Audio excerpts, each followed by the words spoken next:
Hey, what's up you guys? This is Junior Trader, and in this video we are taking a look at Tesla stock, and let's identify how Tesla is doing, our one of the favorite stocks. Does this thing still has some sign of continuation to the upside, or is this eventually going to just go much more lower? Am I seeing signs that Tesla is setting up for a big run next week? So let's talk about all of that in this video. We'll take a look at things from the lens of technicals and the price action, and accordingly we'll be making our judgments way based off of a lot of confluence. So with that, please hit the like and subscribe, and also please note none of this is any financial advice and it's only for education purposes. So what are we seeing on the daily interval? We are right now on the daily interval. The first few things is we are still below 200 days moving average and below that area of 203, still below that. And I have been saying this level is a level, this zone pretty much is a zone of very high importance, because this is where our previous price reactions has been quite a lot of pivots, lot of supports, right? And then rejections as well at these areas, then breakouts as well at these areas. Now it's a confluence with 200 days moving average with that particular price action of the 203 that is potentially a rejection right now. And not just that, the most important part with this level and the area is, if I take it to the weekly interval, and I gotta adjust something because that box is not showing up there, and there's a reason for that. Let me actually go to the settings, visibility, and the weeks. Here we go.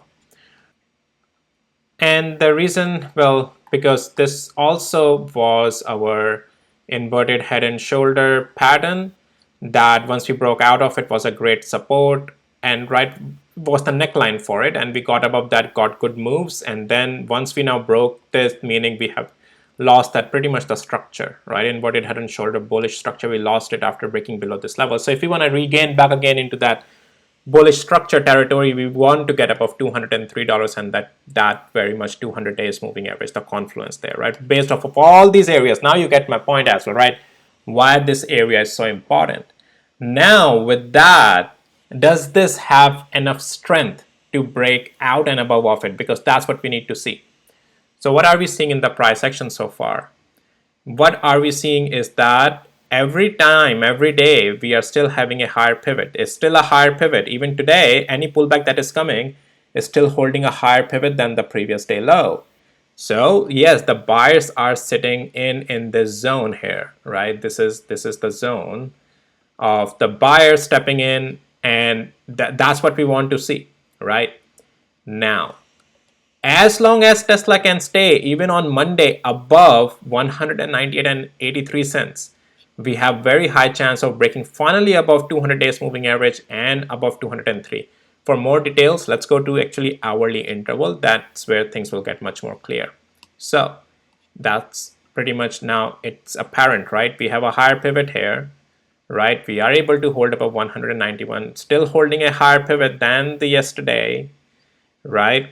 It all comes down to, yes, Tesla was a bit of a, all the stocks were choppy today, guys. It's just not Tesla, but this is the zone now. If we continue to if we can get above this 203 area, right, there's a significant level behind my, that I'm pretty sure that blue box, yep, there you go, right?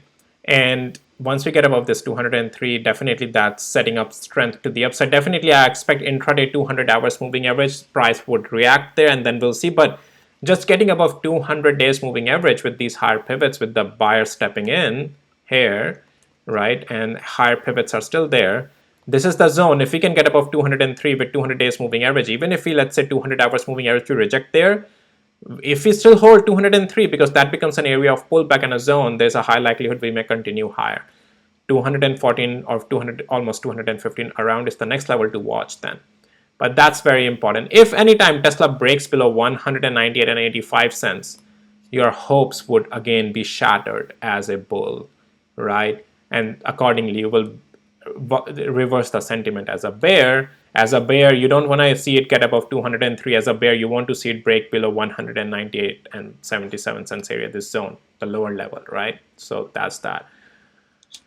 Right now, as long as, again, like I feel like there's a high chance to break above it, but that confirmation is pretty much if we stay above 198 and 78 cents area and get above 203, right? It all comes down to that. My bias is based off of the levels and the price action. And right now, as for right now, what I'm seeing in the price action, bulls have more control, just in my opinion, as for what the price action is showing at, because we are above that level of 198 and I'm still seeing these pivots hold and I'm still seeing this buying momentum come. Now it's all about, can we do a breakout to that upside area, right? So that's all what it comes down to.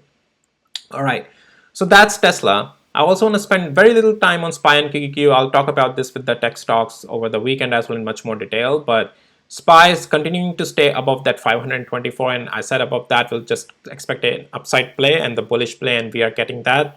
So that's good, right? I'm happy with that. Now let me actually, yeah, so this was the level, right? So SPY, yeah, has a chance that it may continue higher from here. Again, I would still say we are not fully out of the woods yet. We still have a, previous lower hanging pivots here. But it's a very good scene here with SPY. I'll talk more about it over the weekend, as I said, in more depth on the lower time frames as well. QQQ, okay, so it finally closed above that structural area 448, right? It's a good rebound. As I said on the 4 hours interval in other previous charts, I have shown you that in the previous videos, I mean, that those pivots are forming and we are looking good. So, and QQQ has closed above one of those levels as well, right? The 448 with these pivots. So it's a good sign. Now it all comes down to, yes, if it can stay above 448, that's great. I would not say we are fully out of the woods yet though. It's a good rebound, but just remember we are below 20 days moving average and this pivot. So technically, we are still trading a strong recovery mode, all right? But just be prepared. I'll talk more about it in detail over the weekend videos, all right?